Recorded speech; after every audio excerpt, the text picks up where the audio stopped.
You're here with RiverScene Magazine. I'm Chantel Day, and I'm super excited today. We're going to interview Darrell Gambler. He's from A&E's hit show Storage Wars, and when you know it, he has a house here in Havasu. We're going to sit down and talk about some of the stuff and what he likes to do here in Havasu.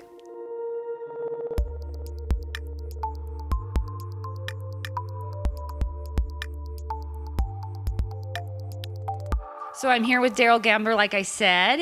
He has a house here in Havasu, which I was really surprised to find out. I didn't realize. You know, there's a lot of little bit of celebrities that come here. This Havasu is a nice place to vacation. So what brought you to Havasu?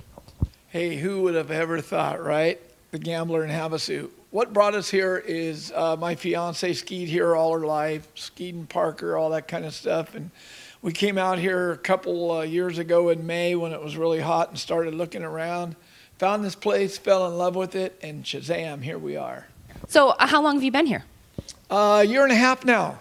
And how do you like it? I like it. I like to get here every chance I get. The most interesting thing I see about this town is every weekend there's something going on. I mean, you guys really do it up around here.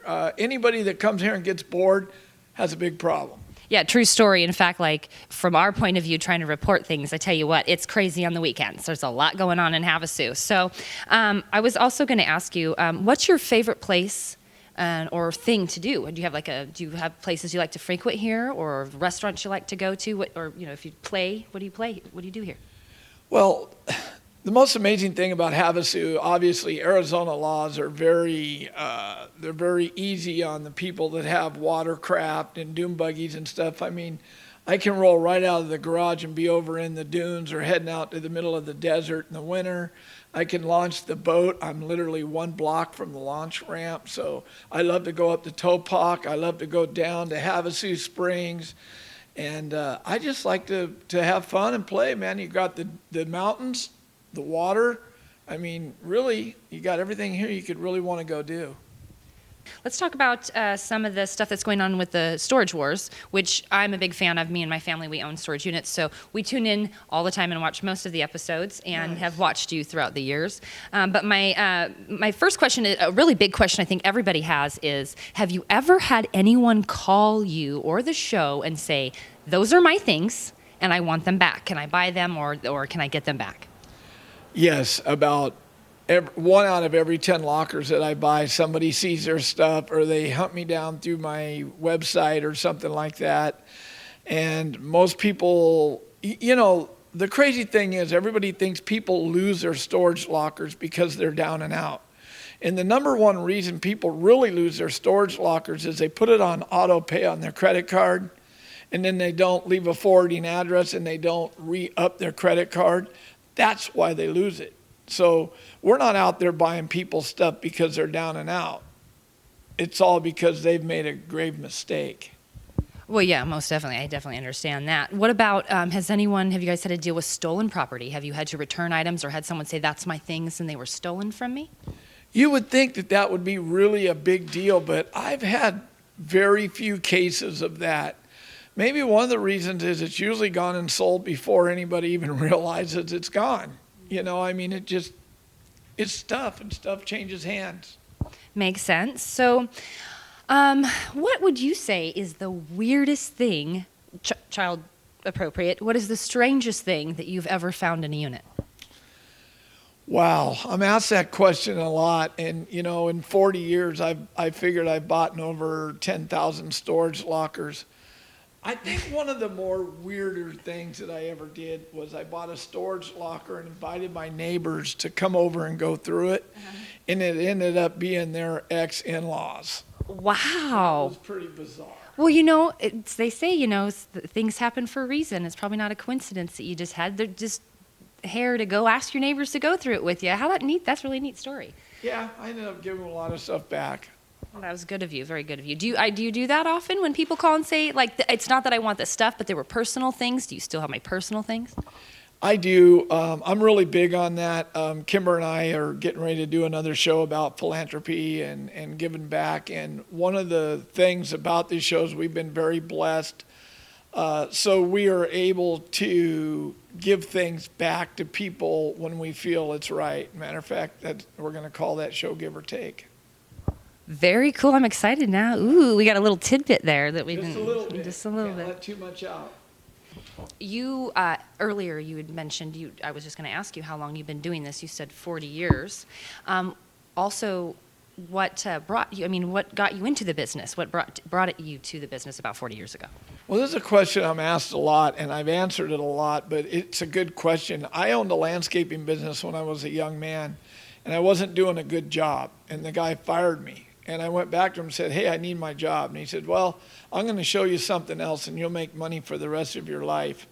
And that man's name is Don Anthony, and he showed me this business, and I never looked back. From the very first locker I ever bought, I tripled my money.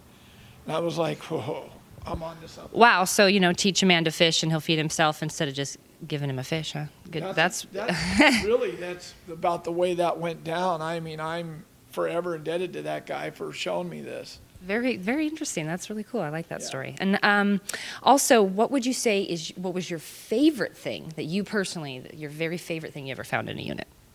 Well, there's been a few, but probably my claim to fame was the third most valuable comic book collection in the world. I had number one through everything you could think of, except Batman and Superman. And if I didn't get worried and sell it, because the guy was coming after me for his stuff, and he was a Oceanside police officer, but it would be worth $5.4 million today.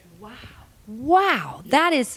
That's amazing. Yeah, I sold it for over $100,000, and that was back in the 80s, the late 80s. So it was quite the collection. That would have been a hit on the show. It's too bad we missed that one, huh? That'd have been a cool one. Okay, so do you have any collections or specific things that you collect or that you collect? When I got into this business, it seemed that I came across every collection of everything that you could think of. And so I collected everything. Now all I collect is dead presidents. Money. That's a really smart thing to collect. Well, if you think about it, I buy storage lockers. Why would I want to take all this stuff and go pay storage on it? Makes sense. Totally makes sense. Turn and burn. All right. So have you bought any, or have you done any storage units here in Havasu? Have you bought any units here in Havasu? And have you gotten anything cool?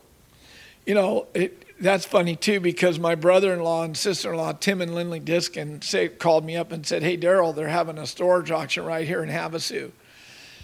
And the last thing I wanted to go do was buy a storage locker while I'm here on the weekend vacationing. But I went, and lo and behold, I bought 2 huge lockers. And I got to be honest with you, the lockers were fantastic, and I more than quadrupled my money. And I spent like $4,000 on the lockers that day. But I've got brand new jet skis, tools. I mean, I was really shocked. It made me almost want to open up a little second-hand store here and get the ball rolling. But I just can't be everywhere at once. Okay, so you've said your favorite, you've said your weirdest. What was the most valuable locker you ever had? The most valuable locker on the show would probably be the Frank Gutierrez art locker.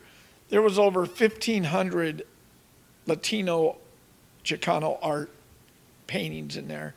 Super collectible, and we sold those on our website for a couple of years, and I just recently sold the collection that you can now buy on eBay. The guy's selling the stuff on eBay. It's Samuel Collections, so if you want to check it out. Well, I actually remember watching that episode. That was a good episode. So sure interesting. was. And you were saying is that it held the record on the whole show, you said? For the most, out of everyone, that was the most valuable locker for the whole show? Yes. That's really interesting, too. So Not to sound arrogant, I hold every record Yeah, on the show. good job, The good most job. lockers bought, the most made, the most spent. do you plan on staying here for a while? Yeah, I think we've set up house here for a while. I never know what God has in plan for me, but as of right now, I'm really liking it here. Matter of fact, I'm here this weekend just relaxing. Well, we're really glad to have you here in Havasu, and we're super excited to have you take the time with us today and give us a little interview and a little insight into behind the scenes there at Storage Wars and here in Havasu. Again, thanks for your time, Darrell. Okay, no problem. Thanks for coming out, you guys. We'll see you next time. See you, Havasu.